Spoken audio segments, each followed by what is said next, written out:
Okay, I present here to you an edited highlights video of what I think is an extremely relevant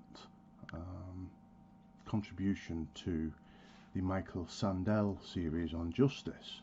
It broaches the most important issue of what is freedom, what constitutes liberty. The beginning slide which I present to you is where I join the lecture, wherein we have had the most basic insights brought forward as to what constitutes a liberty, starting off with the idea that the simplistic idea that at the top that power and discussions of freedom always involve discussions of power, power to act and power of others to interfere, which interference, and there being no interference by external agencies, being the second at the top there. But what some people, he says, have a very even today a simplistic understanding and only admit interference with freedom, the physical acting by force on a body, as constituting removal of freedom. The more subtle ideas of the bending of the will by threats that are credible and immediate and serious, and thus coercive in a sense, are not considered by some, but I certainly endorse those ideas of coercion and hope, and think it fits in modern mainstream analysis of justice and ethics and political philosophy. He'll go on to talk about even more subtle manners of coercion and suppression of freedom, and this is where it gets very interesting. I'm going to cut out the section which is a bit teleological in viewing humanity as having a purpose, like, for example, the purpose of revering or worshipping God, and that freedom is to be able to fulfill that purpose. For obvious reasons, I omit that, I think, in the context of the Michael Sandel lectures, anyhow. And there it is. I'm not allowed to move because of the... otherwise I would come and point, but okay? Oh, is that right? You should have told me that. I can wander about. No, all right. No, I won't wander about. I told you, didn't I? Okay, I promise not to wander about. But it's at the middle at the top. It's at the middle at the top of the chart. That freedom consists in the absence of interference with the exercise of your powers by external agencies. At the middle at the top, by external agencies. That's to say, by another person, or by a group, or, of course, important for these writers, natural agencies can take away freedom. Anything that threatens to leave you powerless. But what Mill asks in chapter 3 of the essay on liberty is this. Is it true that freedom is necessarily interpersonal in this way that we're looking at? Or could it be the case, somehow, that the agent who takes away your freedom could be you? It's not interpersonal, that you could be the agent of the destruction of your own freedom. Well, as soon as you entertain that thought, the liberal tradition begins to look a lot more complicated. And this complication is one of the major nodes of late 19th century social and political philosophy, as people begin to ask, can we make sense of this radical extension of the classical liberal tradition? So here it is, with the extension added. No interference by external agencies, or some people want to add by the self. The self can prevent or compel its own actions due to the operation of what?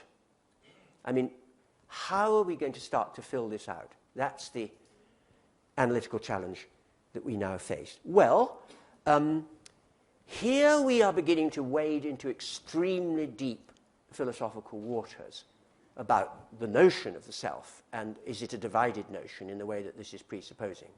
But the writers that I'm interested in this tradition this evening are resourceful about this and have a number of answers, and here is the first. Now, here the suggestion is that the will, so to speak, can ally itself either with reason or with some passion of the soul, as Descartes would call it, some passion de l'âme, I mean anger or envy or hatred or something that just blows you away, where the resulting action is motivated not by one of those passions, but by reason conquering those passions. The resulting action is said to be free. That's a free action. So notice, very strong conceptual connection being suggested here between freedom and reason. Where, on the other hand, it is passion that has blown you away, the resulting action is held to be not fully free. And the writers who like to think in these terms, from the 17th century onwards, make a distinction here between liberty and license. If you're acting out of passion, that is not free action, that is licentious action. It's only if you're acting according to freedom as your motive that you act freely. Now, there are deep roots for that view. I mean, for example, what I've just said is a paraphrase of what John Locke already says in his essay concerning human understanding of 1690. Mill certainly alludes to this idea, especially when he's comparing the higher and lower pleasures, when he's criticizing Bentham. But Mill isn't so much interested in A. Mill is much more interested in what he takes to be a second possible internal constraint on our freedom, and it's this. Now, Mill introduces this suggestion with the claim that, as he says at the start of the essay, I quote, "In our time," he's speaking of mid-Victorian England, "the yoke of law has become lighter, but the yoke of opinion has become heavier." I think that's right, inasmuch as most of the protests that were offered in the name of freedom in the early modern period were offered in the name of freedom as against the state. But Mill, who is here closely following his elder contemporary Tocqueville, is much more impressed by the power not of the state but of civil society within the state to limit your freedom. And that happens through demands for conformity to convention. Demands of civil society, they're implicit demands of civil society for you to follow certain norms and conventions of behavior.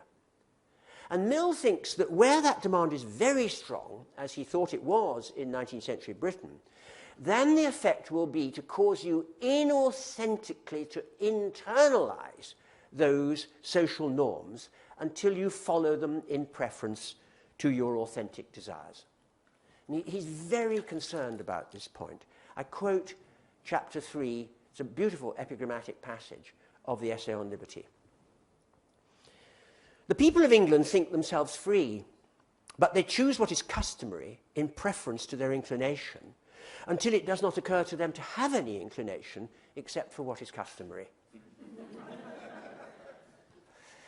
So people, this is Mill's point, are not reflecting on their choices. And if you don't stand back in this Socratic way that he always asks you to do from your choices, then they're not genuinely free choices, because you're simply allowing the circumpressures of your society to dictate what you think are your choices. Now, I've spoken of Mill as the great spokesman for that view in the Anglophone classical tradition of liberalism, and I think that is correct. But notice, of course, that that came down to our time in existentialist moral philosophy, which is an enormous extension of just that idea of how the self can enslave the self through inauthenticity. Let me round off this part of my discussion by adding a word about one other possibility in late 19th century social philosophy, although I have to say that this will cause me to skid off my purely English language track just for a moment, although the works I want to talk about are all translated into the English language. So here is the possibility that I want to put before you. The idea that you might undermine your own freedom by acting with a consciousness which is false. False to what? False to your own true or real interests. Maybe not false to your phenomenal desires, but false to your real interests. Notice how close Mill comes to this when he talks about the permanent interests of men. He's talking about men always, of course, I'm sorry, as progressive beings. The permanent interests of men as progressive beings. But of course, the classic expression in late 19th century social philosophy of this view is in Karl Marx. And Marx's key suggestion, as of course you know, is that social being determines consciousness. So if your consciousness is determined by a society in which freedom of action is conceived of in bourgeois terms, then you will become the agent of your own servitude, because you will be endorsing a bourgeois, and Marx would wish to say, a false understanding of what is in your real interests. And of course, I don't need to tell you that that strand of the genealogy has also come powerfully down into our own times, especially through the German tradition. But Habermas, the great exponent of the distinction between phenomenal desires and real interests in social philosophy in our time, has of course been in the English language since the 1960s. And so this part of the liberal story also comes down to our time.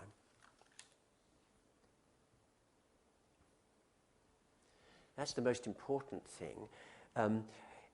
I seem to be in Foucauldian mood a bit this evening. Foucault, famous, of course, for the claim that there's no such thing as an exhaustive taxonomy. That must be right. And in any case, I want to leave the inquiry as open as we can possibly leave it. We are talking about freedom. So I would be very happy if people had more to say about that in discussion. By the way, of course, the most obvious thing that's going to occur to us is the unconscious. I mean, Freud always saw himself as a theorist of freedom, and with a very unfortunately sexist way of putting it, but he said the aspiration of his theory was to make people a master in their own house again. That's to say, well, you all know the theory, and it skids away from social philosophy, so I haven't talked about it, but there might be other candidates besides Freud's theory. Okay. We now have, I think you'd agree, an array of different conceptions of freedom, and it's definitely beginning to look like a genealogy in that some choices are required. There are disputes here which are going to be irresolvable. Some people are going to say, we don't want to add the self. Some are going to say, we have to add the self. Some are going to say, the external inference has to be only bodily. Some are going to say, it includes the will. So there's no way of turning this into a narrative now. This is the collision that Nietzsche talks about.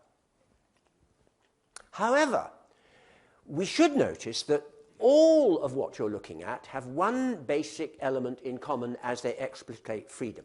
They all think of it as absence of interference. Notice, interference turns out to be an incredibly complex concept. There it is at the top. It's doing all the work.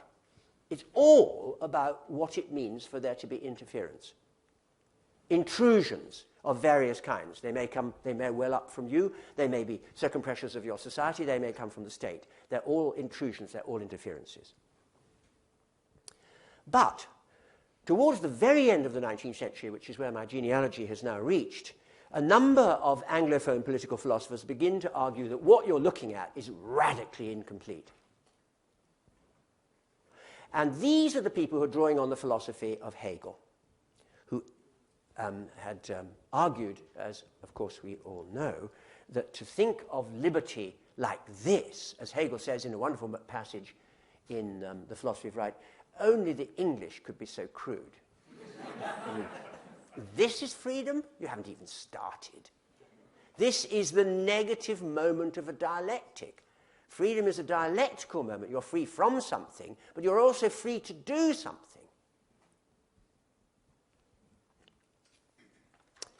Well, of course, the liberal tradition is not without a response to Hegel, and you find the response at the top of the chart. We want to be impeded. If you ask, impeded from doing what? The answer is impeded from doing whatever you want. That's the glory of the liberal tradition. It doesn't block that off.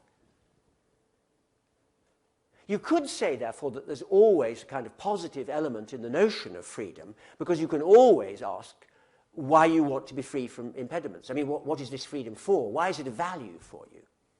And that's a positive question. But I do think it's a great strength of this tradition that I've so far laid out, that it answers the Hegelian question with whatever you want. Although, of course, and Mill is famous for this, within the bounds of what he calls the harm principle. Whatever you want, provided it doesn't harm others.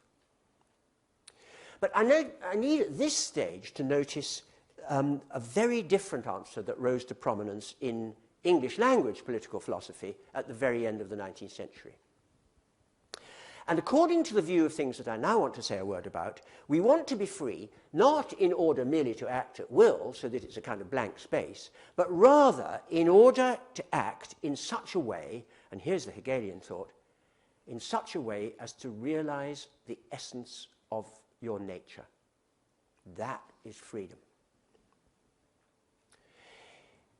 In Anglophone political philosophy, the leading exponent of this view was the philosopher called T.H. Green, although of course Bradley, Bosanquet, a large number of philosophers at the turn of the 19th into the 20th centuries. Green wrote an essay called On the Different Meanings of Freedom. And he ends by saying, and I quote him, "To be free is to have realized that which we have it in ourselves to become." So being and becoming, very important in this Hegelian way of thinking about freedom. And according to this view, we ought therefore to characterize as free, that's to say as truly free, wirklich, real freedom, as Hegel would say, only those persons who, as Green puts it, have in fact acted in such a way as to realize the essence of their nature. So notice that a wide conceptual gulf has now opened up at this point between this view and everything that we've so far looked at. The Hegelians do not think of freedom as absence of interference on any understanding of interference. Rather, they are claiming that freedom is self-realization. So notice what has happened is that this tradition of thinking has helped itself to a massive additional premise, which is that human nature is normative. There's a normativity in human nature, which this is saluting. And of course, that's Hegel's objection to the liberal tradition. It doesn't accept the normativity of human nature. The superseding view that, that our true nature is spiritual. I mean, Homo economicus?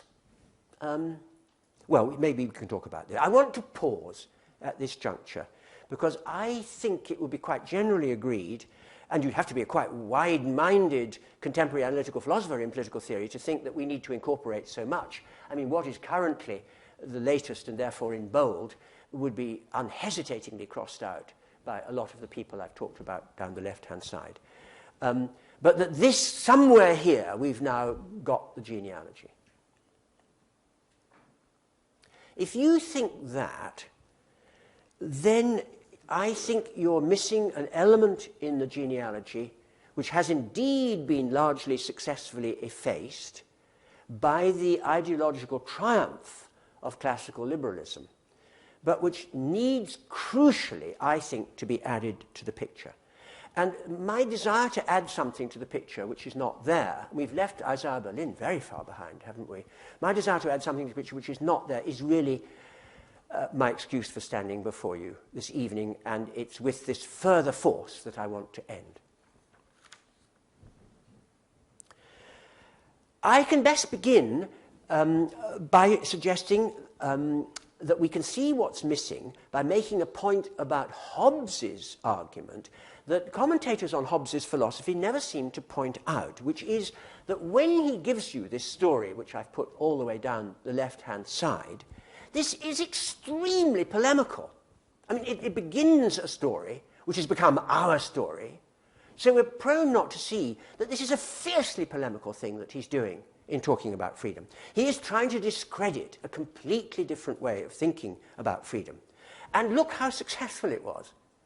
I mean, this is a story that rolls through right down into contemporary political theory. So what Hobbes was objecting to has rather got effaced. Now, to see the contention that Hobbes is trying to discredit, I think the best thing to do is to go back to what is in fact one of the founding texts of modern Western political theory, and that is the Codex of Roman Law. The Codex of Roman Law, which has an extraordinary influence in all our cultures, begins by making a distinction between the figure of the free man or woman, liber homo, the free man or woman, and the figure of the slave. Now, according to this view, of course, ex hypothesi, a slave is unfree. But notice that in order to understand what freedom is on this account, what you crucially need to understand is what makes a slave unfree. Then you'll understand freedom. Now, it's crucial to see that the answer is nothing to do with interference. I mean, this was something that was very prominent in Roman comedy and in classical reflections on slavery.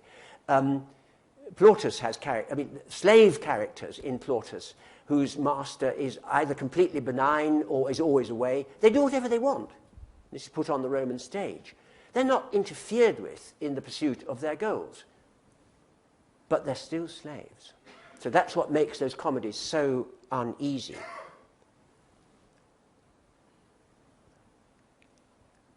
A slave who only ever did his master's bidding and did it willingly would never suffer coercion, and so you'd have a deep paradox, a free slave. By contrast, many free citizens in antiquity would have had extremely circumscribed lives, especially circumscribed by poverty. So what is this distinction between the free and the slave?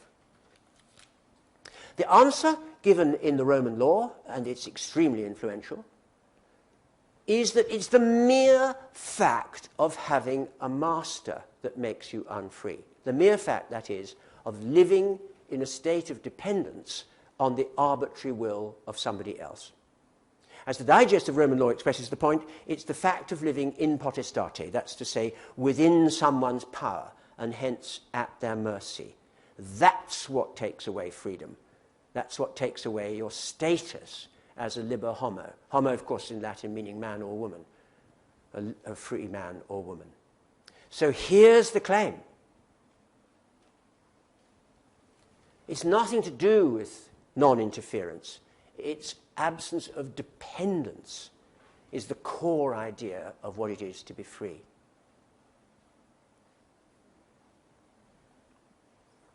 And the reason is that you will not be a liber homo, free man or woman, but you will be a slave if there could be interference contrary to your interests and undertaken with impunity because of your dependence on the arbitrary will of somebody else. There's the fundamental claim. So let's inscribe it.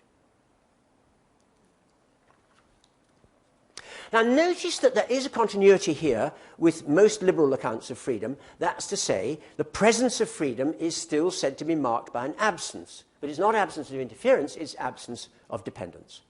But there's also a major contrast here with the classical liberal story, because it's possible on this account to be unfree even if there is no interference with the exercise of your powers and not even any threat of any such interference. You could still be unfree.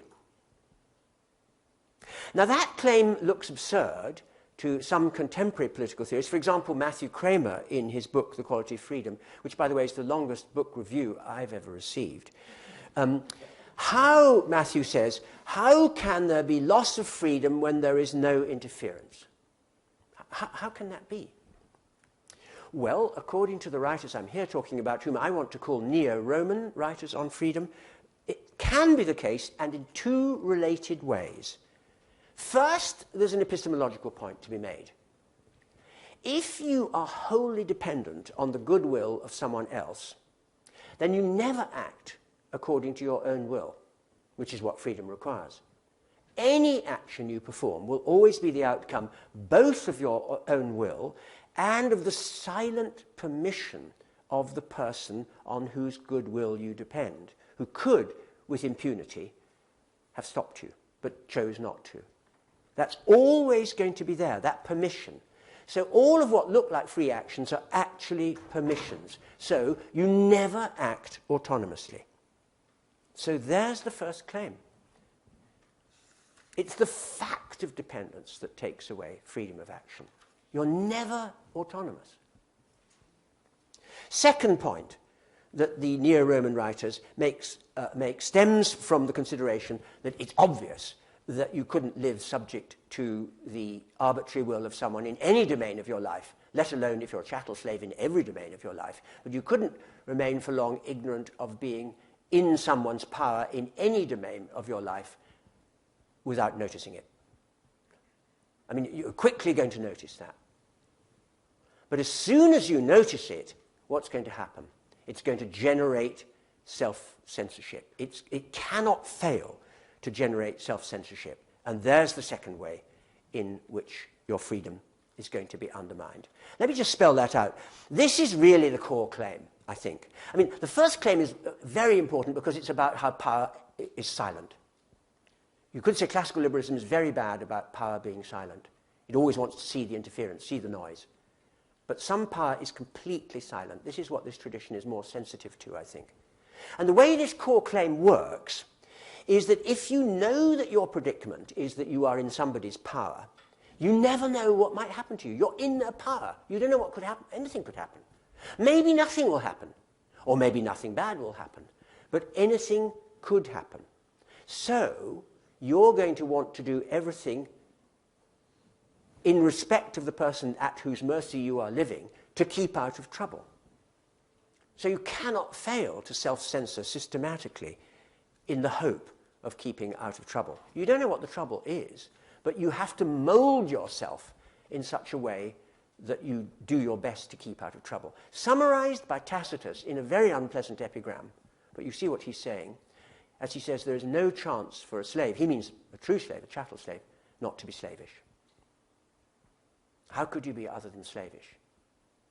I mean, because that's your existential predicament. Okay, as you have seen with the rise of what we've got on the board, which I've now pushed over to the right wing, which is where it all belongs,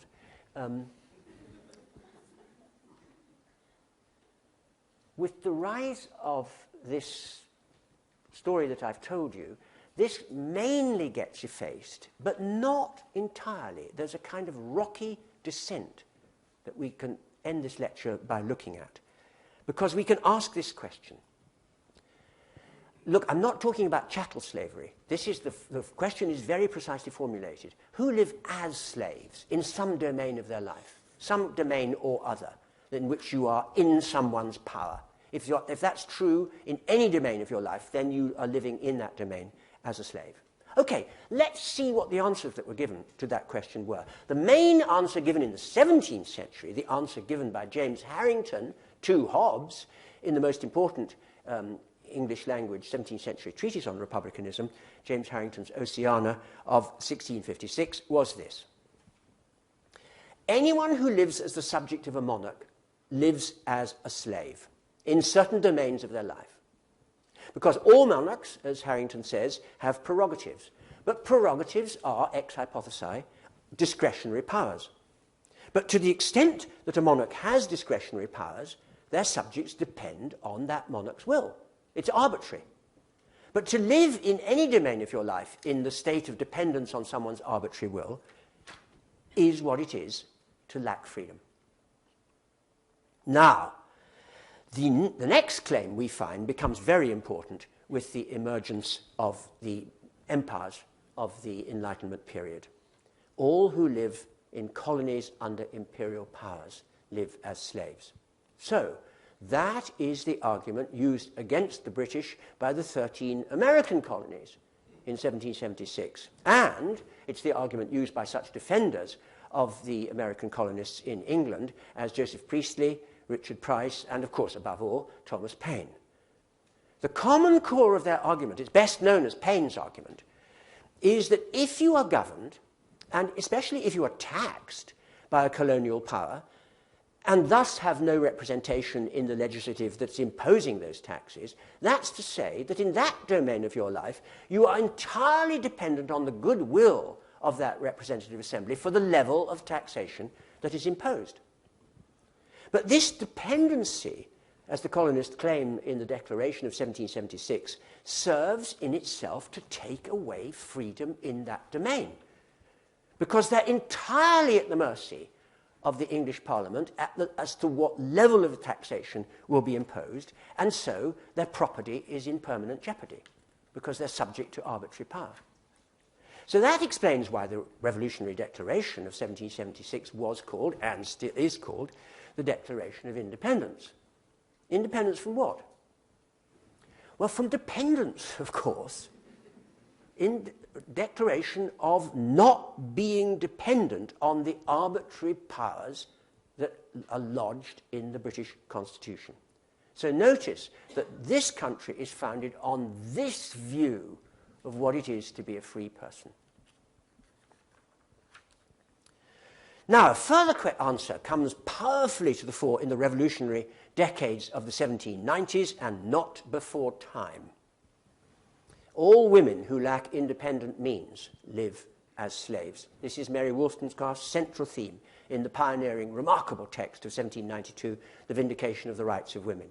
The starting point is with the fact that most women, or at least very many women, are, or were at the time, economically dependent on men. The effect, I quote Wollstonecraft, is that in order to survive, such women have to learn how to become the sort of people that men like. And to the extent that that is how they are obliged to form their characters, they cannot act autonomously. In a number of domains of their lives, these people are not free. Now, John Stuart Mill writes the last of his major political texts in 1869, 10 years after the essay on liberty, and his tract, as I'm sure you know, is called The Subjection of Women. It's a little observed fact about John Stuart Mill that he appears as the 19th century apostle of classical liberalism, but he changes his mind. He comes over to this view, and he begins the tract on the subjection of women by saying that because women do not even have a testamentary will, which was true in England at that time, they couldn't make their own will, so he's punning on will. They can't make their own will, so in that domain of their life, they don't have a will. And he says at the beginning of chapter 1, I see no difference between the position of such women and that of bond slaves. So Mill, the great apostle of liberalism, in his late life becomes what I'm calling a neo-Roman theorist of liberty. Now, how about this? Have they been eliminated? What about this? Deunionized labour forces, bosses who have it within their power to dismiss at will and with impunity. There are certain examples of that in my country. I'm sure this is a more virtuous country than mine. We have to ask if these citizens are, on this account, living in that domain of their life as free men and women. What about this? Many democratic states, certainly mine, and again I'm sure America is more virtuous, possess extensive powers of surveillance over their citizens that can be exercised without the consent or even the knowledge of those citizens. Now, so far, criticism has tended to focus on the exercise of those powers, and it's agreed that the exercise of these powers is an affront to privacy, but that the payoff is security. And that's a quotation from President Obama. But on the view of liberty that I am now considering, this is not at all the right way to analyze the costs and benefits. On the neo-Roman account, it's not the exercise of these powers, but the existence of these powers which matters and is the affront. And the affront is not to privacy, it's an affront to liberty, both because it is arbitrary, we don't know what use could be made of it, and because, since we don't know what use could be made of it, we're very liable to start to self-censor. So there's a paradigm of unfreedom on this account. Worrying.